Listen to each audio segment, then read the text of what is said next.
Hi friends, ഇപ്പോൾ കർക്കിടകമൊക്കെ അല്ലേ, നമുക്കൊരു പത്തിലത്തോരൻ വെച്ചാലോ? കൂടുതൽ വലിച്ചു നീട്ടുന്നൊന്നുമില്ല. പത്തിലത്തോരൻ വെക്കാനായിട്ട് നമുക്ക് കുറച്ച് പത്തല പറിച്ചുകൊണ്ട് വരാം. എന്തൊക്കെയാണെന്ന് നോക്കിയാലോ? ആദ്യം തന്നെ ഞാൻ കാണിക്കാൻ പോകുന്നത് കറിച്ചേമ്പ്, വെള്ളച്ചേമ്പ് എന്നൊക്കെ പറഞ്ഞ ഒരു സൈസ് ചേമ്പാണ് കേട്ടോ. അത് 2 തണ്ടേ ഞാൻ എടുത്തിട്ടുള്ളൂ. ഭയങ്കര വെള്ളമുള്ളതാണ്. പിന്നെ ഉള്ളത് നമ്മുടെ വെള്ളരിയുടെ ഇലയാട്ടോ. പിന്നെ കാണിച്ചിട്ടുള്ളത് ചക്രമാണീസ് ചീര എന്നൊക്കെ പറയും, വേലിച്ചീര എന്നാണ് പൊതുവെ അറിയപ്പെടുന്നത്. ഞങ്ങളുടെ അമ്മ കോട്ടയംകാരി ആയതുകൊണ്ട് അമ്മ എപ്പോഴും ചക്രമാണീസ് ചീര എന്ന് പറയും കേട്ടോ. അങ്ങനെ ഞങ്ങൾ ചക്രമാണീസ് ചീര എന്നും പറയാറുണ്ട്. അപ്പോൾ ഇത് നമ്മുടെ വേലിച്ചീരയാണ്. ധാരാളം വിറ്റാമിൻസ് അടങ്ങിയിട്ടുള്ള ഒരു ചീരയാട്ടോ അത്. അപ്പോൾ അത് നമ്മൾ ചേർക്കുന്നുണ്ട്. പിന്നെ ഉള്ളതെന്ന് പറഞ്ഞാൽ മത്തയുടെ കൂമ്പലയാണ് കേട്ടോ. അത് ഈ പള്ളക്കിടയിലൊക്കെ നിൽക്കുന്നത് കൊണ്ട് അങ്ങനെ കൃത്യമായിട്ട് നോക്കി കാണത്തില്ല. അങ്ങനെ മത്തയുടെ ഇല ചേർക്കുന്നുണ്ട്. കുഞ്ഞു പിള്ളേർക്ക് ജലദോഷം മാറാൻ ഏറ്റവും നല്ലതാണ് കേട്ടോ മത്തയില. പിന്നെ നമ്മൾ കാണിക്കുന്ന മുരിങ്ങയിലയാണ് കേട്ടോ. മുരിങ്ങയില നമ്മൾ എടുക്കുന്നില്ല. എന്താ നിങ്ങൾക്ക് എല്ലാവർക്കും അറിയാം, കർക്കിടക മാസത്തിൽ മുരിങ്ങയില കൂട്ടാൻ പാടില്ല, ഭയങ്കര കയ്പ്പാണ്. അതുകൊണ്ട് ഞാനത് എടുക്കുന്നില്ല. പിന്നെ കാണിക്കുന്ന കുമ്പളത്തിൻ്റെ ഇലയാണ്. കുമ്പളത്തിൻ്റെ ഇല അത് കണ്ടോ, അതിന് ഇടവഴിയൊക്കെ കിടക്കുന്നത്. അപ്പോൾ അത് ഞാൻ ഒരു 3-4 ഇല എടുത്തിട്ടുണ്ട്. പിന്നെ കാണിക്കുന്നത് മൾബറിയുടെ ഇലയാണ് കേട്ടോ. മൾബറിയുടെ കൂമ്പല ധാരാളം പോഷക ഗുണമുള്ള ഒന്നാണ്. ഷുഗറുകാർക്കൊക്കെ ഏറ്റവും നല്ലതാണ് മൾബറിയുടെ ഇല തന്നെ കൂമ്പല പറിച്ച് തോരൻ വെച്ച് കഴിക്കുന്നത് കേട്ടോ. പിന്നെ തകര എന്നൊക്കെ പറയുന്ന ചെടിയിലെ അതിൻ്റെ കിളുന്തലയാണ് കേട്ടോ. ഇത് നമുക്ക് പരുവൊക്കെ വരുമ്പോഴത്തേനും തോരൻ വെച്ച് കഴിക്കാൻ നല്ലതാണെന്ന് പറഞ്ഞു കേട്ടിട്ടുണ്ട് കേട്ടോ. അപ്പോൾ അതിൻ്റെ ഇല എടുത്തിട്ടുണ്ട്. പിന്നെ നമ്മൾ എടുത്തിരിക്കുന്നത് ഈ പൊന്നാങ്കണ്ണി ചീരയുടെ ചുമല ഇലയുള്ള ചെടിയില്ലേ, അതിൻ്റെ അതേ ഇനത്തിൽപ്പെട്ട തന്നെ കേട്ടോ. പൊന്നാങ്കണ്ണി ചീര എന്നാണ് ഇവിടെയും പറയുന്നത്. അതിൻ്റെ ചുമല ചെടി എടുത്തിട്ടുണ്ട്.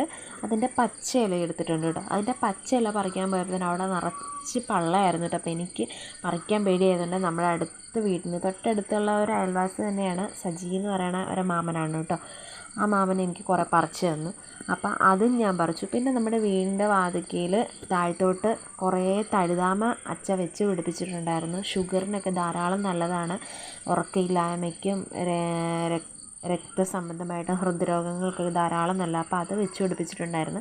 അതും കുറച്ച് അതിൻ്റെ ഇല പറിച്ചെടുത്തിട്ടുണ്ടായിരുന്നു കേട്ടോ. അപ്പോൾ ഇത്ര ഇലയാണ് നമ്മൾ എടുത്തിട്ടുള്ളത്. ഇതെല്ലാം എടുത്ത് നമ്മൾ അകത്ത് കൊണ്ടുവന്ന് ഈ പൊന്നാങ്കണ്ണി ചീരയ്ക്കകത്ത് ഈ വെള്ള കുഞ്ഞു പൂവുണ്ട്. അപ്പോൾ അത് പറിച്ച് കളയണം കേട്ടോ. അത് പറിച്ച് കളഞ്ഞില്ലെങ്കിൽ അതിനൊരു കയ്പ്പ് കട്ട് ചുവയുണ്ട്.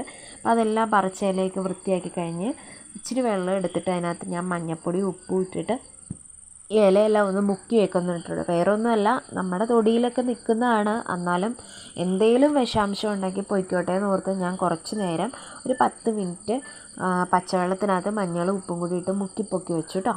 അതിനുശേഷം ഞാനതെല്ലാം കൂടി നല്ല വെള്ളത്തിനകത്ത് കഴുകി വെള്ളം പോകാൻ വേണ്ടി ഒരു കൊട്ടയ്ക്കകത്ത് ഇട്ട് വെച്ചിട്ടുണ്ടായിരുന്നു. അത് കഴിഞ്ഞ് അതെല്ലാം കൂടി നന്നായിട്ട് നല്ല കുന്നു പോലെ അരിഞ്ഞെടുക്കണം കേട്ടോ. എനിക്ക് പൊടിയായിട്ട് അരിഞ്ഞെടുക്കണം ഭയങ്കര ഇഷ്ടം.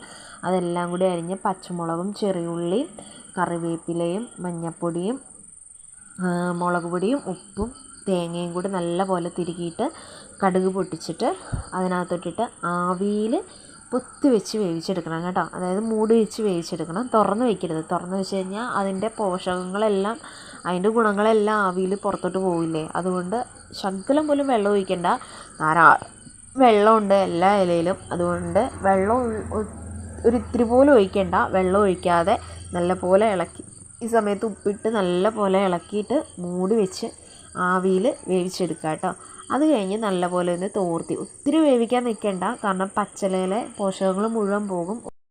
വെള്ളമൊക്കെ തോർന്ന് കിട്ടിയാൽ ഒട്ടനെ തന്നെ എടുത്തോളൂ കേട്ടോ. കൂടുതൽ നേരം വേവിക്കാൻ നിൽക്കണ്ട കേട്ടോ. കണ്ടോ, തോർന്ന് നല്ല പോലെ റെഡി ആയിട്ട് കിട്ടിയിട്ടുണ്ട്.